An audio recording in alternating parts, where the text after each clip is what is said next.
Coronavirus, c'est vrai ou ça pue? Aujourd'hui avec la dépêche de Michael Kent au sujet du coronavirus. Der deutsche Aufklärer Michael Kent. Michael Kent, un lanceur d'alerte allemand, publie actuellement pour la 20e année sa Kent Dépêche avec l'éditeur Sabine Hinz. Environ 660 numéros ont déjà été publiés à ce jour. Le double numéro de juillet et août 2020 est consacré au thème du coronavirus. Il est intitulé « Corona, c'est vrai ou ça pue ?» Michael Kent a écrit dans l'avant-propos de sa dépêche qu'il n'y a probablement jamais eu autant d'articles, de contributions et de rapports sur un seul sujet en si peu de temps. En faisant des recherches, il est tombé sur l'article du blog d'un statisticien qui a réussi à résumer de manière concise les aspects les plus douteux de la crise du coronavirus en seulement 4 pages. Ses arguments principaux étaient les suivants. Je suis choqué par la situation actuelle dans notre pays.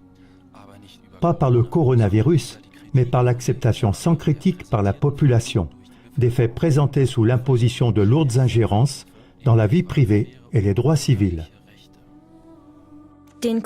Michael Kent voit la raison pour laquelle les faits et chiffres publiés ont évidemment été acceptés sans critique par une grande partie de la population dans le fait que les images ont toujours un effet plus fort sur les gens que les faits, les émotions toujours plus fortes que les chiffres et la peur toujours plus forte que les statistiques.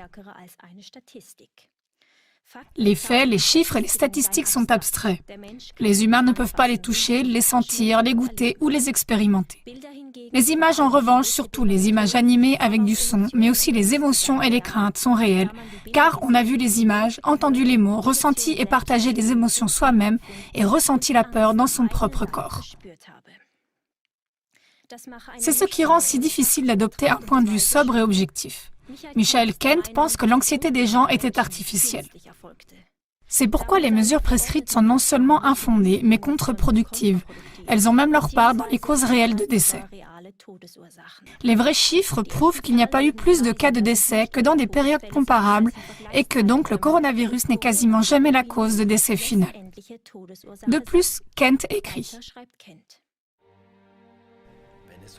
Lorsqu'il s'agit de l'abolition de la démocratie, de la loi fondamentale, de l'état de droit et de nos libertés civiles, nous avons un devoir civique, à savoir examiner minutieusement les faits et les mesures, loin de toute image télévisée, de toute émotion et de toute crainte personnelle. Chaque citoyen a le devoir inaliénable de vérifier que les faits et les chiffres, sur la base desquels le gouvernement réduit les biens les plus précieux de notre pays, sont corrects. Chacun a la responsabilité de vérifier si les faits sont vrais ou si la chose pue.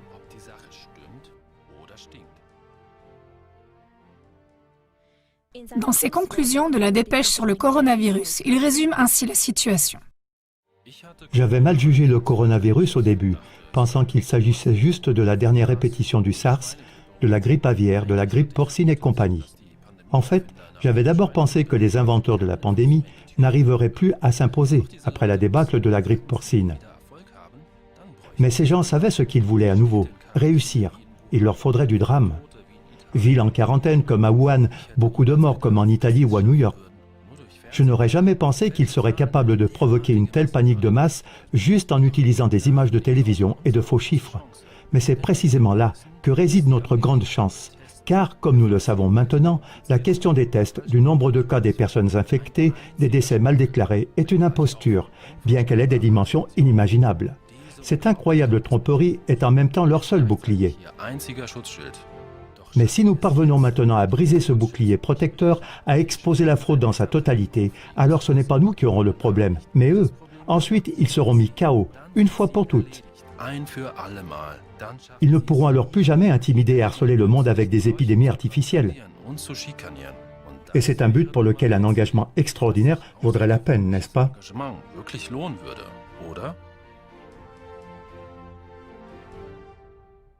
Et vous, chers téléspectateurs, avez-vous vérifié si cette chose est vraie ou si elle pue?